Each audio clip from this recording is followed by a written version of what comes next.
আমি নাকি সবসময় অনেক অনেক সেজে থাকি। সোশ্যাল মিডিয়াতে তো এই কমেন্ট আমি অনেকবারই পেয়েছি, তবে রিয়েল লাইফেও আমাকে প্রায় সময় অনেক মানুষ এই কথা বলে যে আমি নাকি সবসময় সেজে গুজে থাকি। আমি তোমাদের সাথে 2-3টা ভিডিওতে শেয়ার করেছি যে আমি কোথাও গেলে কিভাবে মেকআপ করি। তবে আবারও তোমাদের এই ভিডিওতে আমি বলি যে আমি খুব হিজিবিজি সাজগোজ পছন্দ করি না ঠিকই, তবে আমি সবসময় নিজেকে খুব সিম্পল ভাবে খুব পরিপাটি করে সাজিয়ে গুছিয়ে রাখতে পছন্দ করি। আর এখনো পর্যন্ত তোমরা যারা যারা আমাকে কমেন্ট করো যে দিদি তোমার এত সুন্দর ক্লিয়ার স্কিন কি করে, তো সেই ভিডিও আমি খুব তাড়াতাড়ি তোমাদের সাথে শেয়ার করতে চলেছি। আর আমার অনেক আগে থেকেই প্রতিদিনের অভ্যেস বাড়ির সব কাজবাজ গুছিয়ে নিজে স্নান করে ঠাকুরকে পুজো দিয়ে তারপর আমি নিজে খাই। দেখো তোমাদের সাথে এতগুলো কথা বলতে বলতে আমার কত সাজগোজ হয়ে গেল। আর এই যে কানের হার, এগুলোও কিন্তু আমি ভিডিওর জন্য পরছি এরকম কিন্তু একেবারেই না। ভিডিওর অনেক আগের থেকেই আমার এই অভ্যেসগুলো রয়েছে। সাজগোজের মধ্যে আমার সব থেকে বেশি পছন্দ টিপ। আর আমি যতই সাজগোজ করি না কেন, যতক্ষণ না কপালে একটা ছোট্ট দেখে টিপ পরছি ততক্ষণ যেন আমার সাজগোজটা কমপ্লিটই হয় না আমার মনে হয়। বাড়ির কাজবাজ আমার প্রায় হয়ে গেছে, সাথে স্নান পুজো সকালে টিফিন করে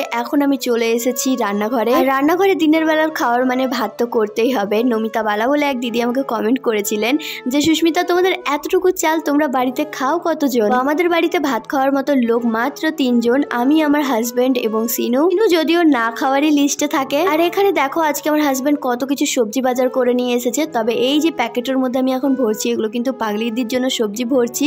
ওকে এরমই যখনই যা দিই না কেন কম কম করে দিতে হয়। ও যেহেতু মাপ একেবারেই বুঝতে পারে না, ও মনে করে যে আছে মানেই সবকিছু খেয়ে একদিনে শেষ করতে হবে। আর এই যে আমি এখন ওকে সবজিগুলো দিচ্ছি, এগুলো আমাকে হিসাব বুঝিয়ে দিতে হবে যে একদিনে তুমি দুটো দুটো করে রান্না করবে, তাহলে তোমার এক বেলার খাবার আরামসে হয়ে যাবে। আজকে আমার বাড়িতে রান্না হবে মাছের মাথা দিয়ে পুঁই ডাঁটা, আলু কুমড়া দিয়ে তরকারি, ডাল, পাঁপড় ভাজা আর চাটনি। তাই আমি ভেবেছি আজকে তোমাদের সাথে মাছের মাথা দিয়ে আমি কিভাবে পুঁই ডাঁটা আলু কুমড়োর তরকারি করি সেটাই তোমাদের সাথে শেয়ার করব।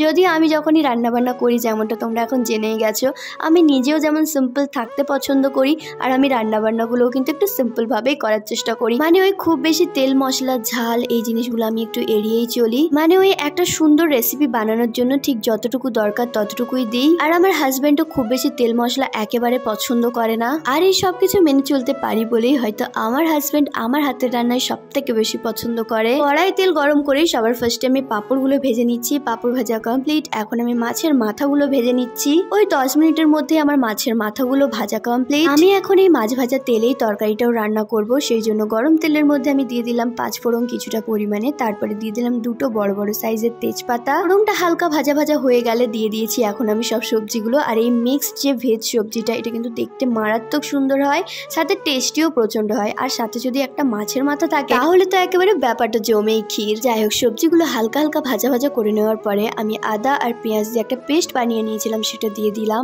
একে একে। তারপরে গুঁড়ো মশলা দিয়ে দিচ্ছি, যেমন হলুদের গুঁড়ো, লঙ্কার গুঁড়ো, নুন আর অল্প পরিমাণে স্বাদের জন্য চিনি। তোমরা যারা যারা আমার এই রেসিপি দেখে বাড়িতে ট্রাই করবে ভাবছো, তাদের বলি তোমরা চাইলে এই চিনিটাকে স্কিপ করতে পারো। তবে আমার এটা অভ্যেস, যেহেতু আমি বাঙাল পরিবারের মেয়ে, আমার মাকে দেখে শেখা এটা। যে কোনো তরকারি করার সময় অল্প পরিমাণে চিনি দিত। মা বলে নাকি এতে স্বাদ অনেক বেশি বেড়ে যায়।